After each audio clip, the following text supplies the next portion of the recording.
Lesson 19, Basic Statistical Concepts.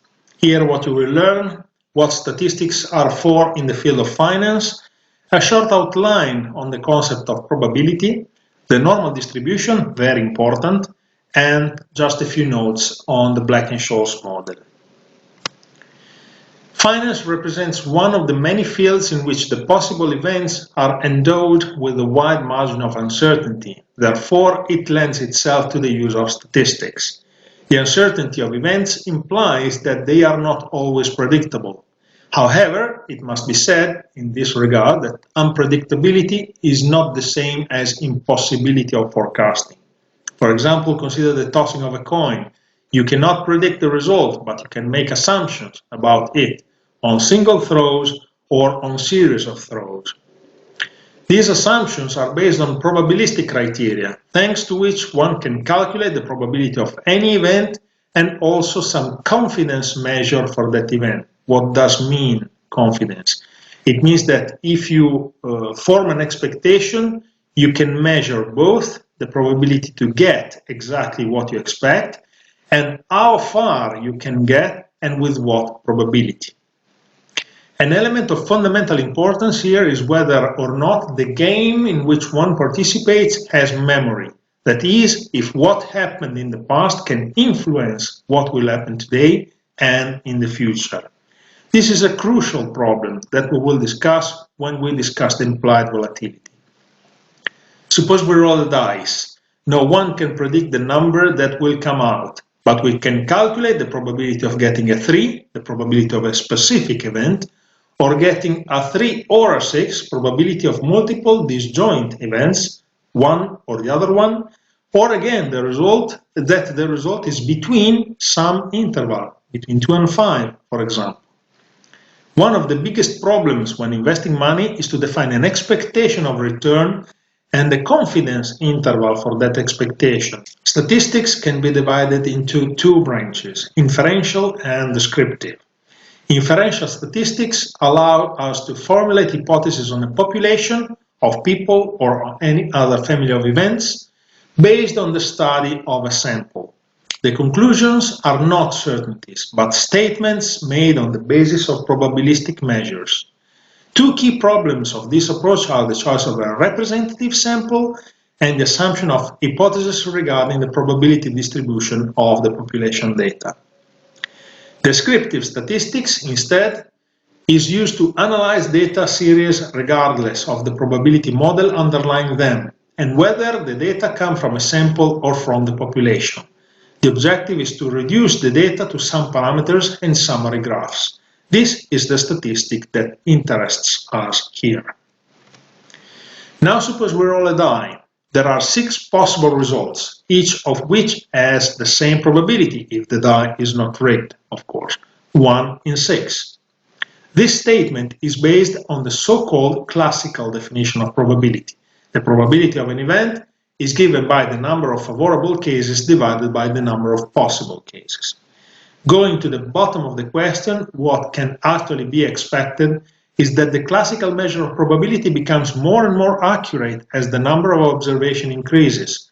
Suppose you roll a die 100 times, and the numbers from 1 to 5 come out 5 times each, and 75 times the number 6. Could you say that the die is rigged? Not at all, because the classical definition of probability reflects an asymptotic behavior. The probability of an event is the number of favorable cases divided by the number of possible cases, but after a high number of observations. The greater the number, the higher the reliability of the probabilistic calculation based on the frequency of appearance of each event on the total of the observations. The probabilities of the single events related to the throwing of a dice can be placed on a graph that shows the events on the horizontal axis. Here you have all the possible results of the die, 1, 2, 3, 4, 5, 6, and the respective probabilities on the vertical one. All of them is a sixth, so about 16.66%. What if we roll 2 dice? This time, every single event can manifest in different ways. considering the specific position of each die, all possible results can be represented as follows. Let's take a 5, for instance. It can be obtained by 1 and 4, 3 and 2, 2 and 3, 4 and 1. So we have 4 different possibilities to get a 5, considering the positions of the 2 dice. And this is the distribution of frequencies, where we can see that the most likely result is 7. Now imagine to throw 3 dice and then we will stop, so don't worry. Here follow data and chart. What we can see is that in passing from 1 die to 2 dice and to 3 dice, what comes out is that the shape of the distribution of the probability becomes very similar to a bell. And this is a very important result in statistics, and we can say that as a phenomenon becomes more and more complex, the distribution of its probabilities become more and more similar to a bell. And the distribution of probabilities that looks like a bell is called the normal model. A distribution of values can be summarized using parameters known as position and dispersion measure. Also called statistics, they are the mean, median, mode, variance, and standard deviation. The first 3, mean, median, and mode, can be seen as centers of gravity of a distribution. The others as degrees of dispersion of data around those centers of gravity. In many distributions, the average is the value that is most expected to be observed in the case of a new observation, as it has the highest probability. The median is the value that divides the distribution in two, 50% probability on the left, 50% on the right. If the distribution is symmetrical, mean and median coincide. The mode is the value that is manifested with the greatest frequency. It may exist or not, and sometimes it can be multiple. The dispersion indicates the degree of reliability of the average. This is a very important concept. The dispersion indicates the degree of reliability of the average, how much you can count on the expected return of an investment, for instance. The less the dispersion, the greater the probability of observing new values equal to or very close to the average. Vice versa, the greater the dispersion, the greater the probability of observing new values even very far from the expected value, the so-called tails of the distribution. What does all of this have to do with finance? If the values we are studying are the returns on some time frequency, daily, weekly, monthly, who cares, of a financial series, then the historical average is a measure of expected future return. And the historical dispersion, called the historical volatility, is a measure of the degree of reliability of that expectation. Statistics applied to finance can therefore tell us what return to expect from an investment and with what probability. This probability can be determined on the basis of a model or empirically, based on historical observations. The generic shape of the normal is as follows. The bell, as I already told you. It is always a positive function, symmetrical with respect to its average. Median and average are therefore coincident. The maximum of the curve is inversely proportional to the volatility.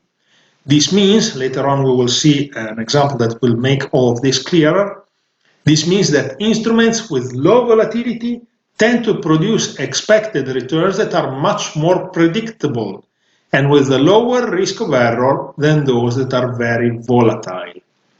The most interesting aspect of this distribution is that given the mean and the standard deviation, it is possible to calculate the probability of any range of values. In particular, within the interval given by plus and minus standard deviation from the average, we have 68.3% probability, rising to 2 standard deviations on each side, we have 95.5%, and for 3 standard deviations, we have 99.7%. Why is the normal so important in finance? If we could affirm that the distribution model of the returns of a financial series follows a normal one, whose standard deviation is equal to the volatility of the security in question, then this would make it very easy to formulate forecasts of intervals for inclusion of the expected price, meaning the expected return over a certain period of time. Volatility also plays a key role in defining the risk of a financial instrument, since depending on the value of sigma, the standard deviation, very different expectations regarding risk can be formed. Observe the following figure. A tail event like the one in the figure is truly a tail event as long as the volatility is low enough for the returns to be distributed along the curve C. If the curve that describes the behavior of some stock is C, an event like this, if today we're on the mean here, is a tail event because its probability is very low. But if in the beginning this is how the stock behaves, and we take the investment expecting a return more or less equal to the mean, things change and the volatility increases so much that returns become distributed as it happens with the curve A. What happens is that tail events, it means all events from this point and going on to the left, become much more likely than what it happened in the beginning. So the problem is that we form expectations on the basis of historical data, but then we have to confront with what happens in the future, assuming that the past is a good measure of the future, but sometimes we have to be prepared to make mistakes. The greater the volatility, the greater the dispersion of returns. In such cases, the distribution is crushed and widened. What we have is that the distribution gets squashed in the middle and tails become much more likely. The consequence of this is that when volatility is high, it is difficult to form reliable expectations in terms of yield, given that the probability of significantly departing from the expected value is high. Moreover, when the volatility is high, there is a greater probability of extreme events, the so-called black swans, given that the tails of the distribution are more raised. In reality, as we will see later on, the normal model is only an approximation of reality. To investigate the distribution models of the returns of financial series, I decided to study the performance of the returns of various stock indices belonging to different world markets. Three substantial differences emerged between the normal model and the reality of the fact, and we will talk about it at the right moment. The Black-Scholes model, as it emerged when we talked about the variables that affect the prices of options, these depend strictly on the current price of the underlying and on its expected future evolution. This evolution in turn depends on parameters that can be observed on the market, such as the distance of the strike with respect to the underlying, the risk-free interest rate and dividends, the time available to reach certain objective, the residual life, and the expected volatility of the market, in relation to which the expectations regarding the amplitude of price fluctuations are determined and updated over time. The evaluation of the right price of an option must take into account all these dynamics in a single formula. The Black-Scholes model is based on the assumption that the price trend of the underlying is based on a log-normal distribution of returns, meaning that the logarithms of returns follow a normal, on the fact that the market is efficient and devoid of transaction costs and taxes, that the interest rate debtor and creditor coincide and do not change throughout the life of the contract, and finally, that the volatility of the underlying remains constant throughout the life of the contract. The derivation of the evaluation formula is quite complex, and it is not important here. The concept in words is that in an arbitrage-free world, it would be possible to build a portfolio of underlying and risk-free bonds capable of producing the same risk and return profile as the option. According to that model, don't get afraid of the formula, the value of a European call option written on a stock that doesn't pay any dividend along the life of the option is given by this formula. C is equal to the spot times the normal distribution of the parameter D1 minus the current value of the strike, K times exponential power to minus RT, times the normal distribution of the event D2, where D1 is all this quantity, and D2 it's equal to D1 minus sigma times square root of time. N is the normal distribution, that's why I had to introduce some statistical concept and moreover the normal distribution. T is the time to maturity in days on a yearly basis, R is the risk-free interest rate, Ln is the natural logarithm, S is the spot price, K is the strike, sigma is the volatility.